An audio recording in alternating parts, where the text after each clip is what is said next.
Halo semuanya, apa kabar? Saya kali ini akan membahas sebuah buku yang berjudul The Seven Habits of Highly Effective Teen by Sean Covey. Oh iya, FYI, Sean Covey itu merupakan anak dari Stephen Covey yang juga seorang penulis. Stephen Covey pernah menulis sebuah buku yang berjudul The Seven Habits of Highly Effective by People.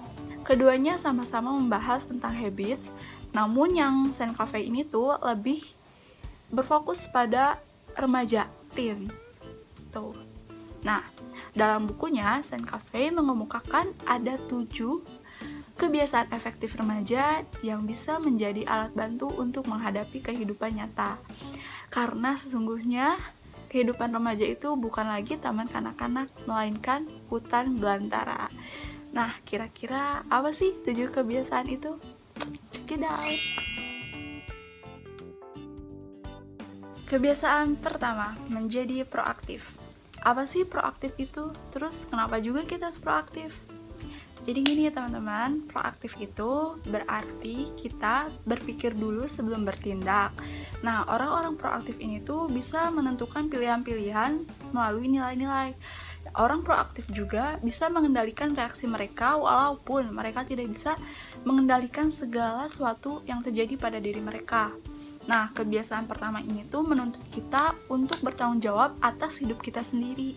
Kita tidak boleh menyalahkan orang lain atas pilihan-pilihan yang telah kita buat. Karena sesungguhnya hidup adalah berdasarkan pilihan kita. Nah, ketika kita menjadi orang proaktif, kita itu bakal bisa bertanggung jawab atas hidup kita sendiri. Terus kita itu gak bakal gampang mudah tersinggung. Selain itu, kita juga bisa berpikir dulu sebelum bertindak. Lalu kita juga bisa cepat pulih ketika hal-hal buruk terjadi. Selalu mencari jalan untuk membuat segalanya berkesan. Dan yang terakhir, kita bisa fokus terhadap sesuatu yang bisa kita ubah. Tidak khawatir kepada sesuatu yang tidak bisa kita ubah.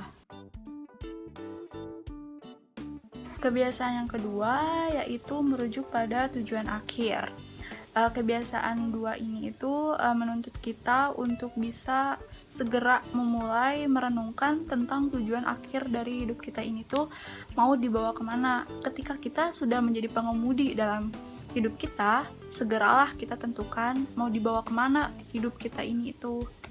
Begitu teman-teman, jadi mulai sekarang mulailah merenung kemana tujuan akhir kita dan kemana hidup kita akan dibawa.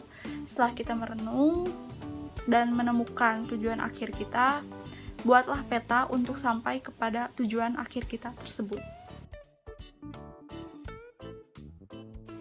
Kebiasaan 3 yaitu dahulukan yang utama. Ketika kita dihadapkan dengan suatu urusan atau tugas-tugas yang banyak, sedangkan waktu kita limit atau terbatas, kadang kita bingung mau ngerjain yang mana dulu, mau selesaiin yang mana dulu. Nah, dalam buku ini tuh ditunjukkan sebuah kuadran yang disebut kuadran waktu. Kira-kira kayak gini. Kuadran waktu ini tuh membagi prioritas kita berdasarkan penting dan mendesaknya suatu urusan. Seperti penting tapi tidak mendesak, atau penting mendesak, atau tidak penting mendesak, dan tidak penting tidak mendesak. Nah, dengan cara kayak gitu tuh kita bisa nentuin yang mana dulu yang harusnya kita kerjain, yang mana dulu yang harus kita selesaiin gitu. Seperti penting dan mendesak. Nah, penting dan mendesak ini tuh benar-benar harus kita kerjain terlebih dahulu, benar-benar harus kita selesaiin dulu, baru boleh ke yang lain. Begitu teman-teman. Kebiasaan 4 yaitu cara berpikir menang-menang. Adalah cara berpikir di mana semua orang bisa menang. Bukan hanya saya, bukan hanya dia, tapi semua orang bisa menang bersama-sama. Karena sebenarnya hidup ini bukan soal berkompetisi atau mengungguli orang lain. Cara berpikir menang-menang menuntut kita untuk bisa menjalin hubungan dengan orang lain, karena cara berpikir menang-menang ini merupakan landasan untuk bergaul akrab dengan orang lain.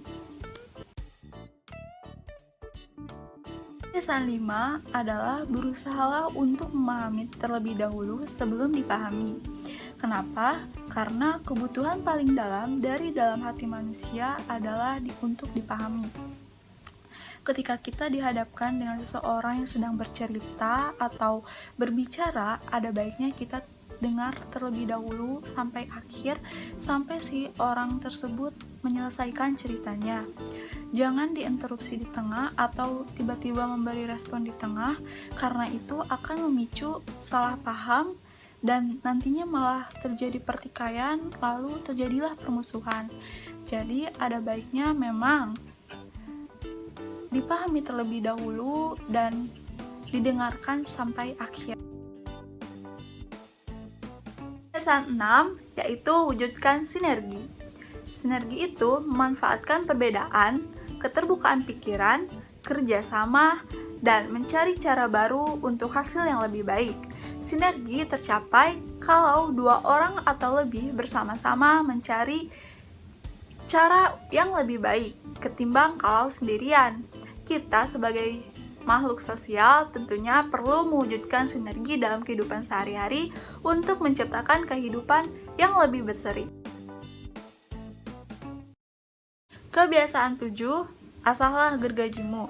Kebiasaan 7 ini tentang menjaga ketajamanmu untuk bisa menghadapi kehidupan yang lebih baik. Secara berkala, perbaharuilah dan kuatkanlah keempat dimensi kuncimu, yaitu tubuh, otak, hati, dan jiwa. Cara menjaga tubuh bisa dengan makanan yang bergizi, tidur yang cukup, dan olahraga. Untuk otak, latihlah otakmu dengan cara membaca. Dan untuk hati dan jiwa, jika kamu seorang yang beragama, maka perbanyaklah dengan beribadah, mendekatkan diri kepada Tuhan Yang Maha Esa. Menurut saya, buku The 7 Habits of Highly Effective Teen ini tuh emang sangat cocok untuk remaja. Karena masa-masa remaja itu kita masih labil dalam bertindak dan berpikir. Nah, buku ini tuh seperti pengingat untuk kita gitu. Dalam bertindak harus kayak gimana, dalam berpikir harus kayak gimana gitu. Jadi ya buku ini tuh selain emang bahasanya yang mudah dimengerti oleh anak remaja, ini tuh emang 7 kebiasaan itu tuh emang bagus banget buat diterapin di kehidupan sehari-hari gitu. Emang cocok gitu buat kita yang dimana emang masa remaja tuh banyak banget labilnya, banyak banget gak mikirin buat kedepannya gimana gitu. Nah, buku ini tuh buat pengingat kita gitu, buat kedepannya kayak gimana, begitu. Sekian yang bisa saya sampaikan dalam video ini. Mohon maaf apabila terdapat banyak kekurangan dan semoga bisa bermanfaat untuk kita semua. Dadah!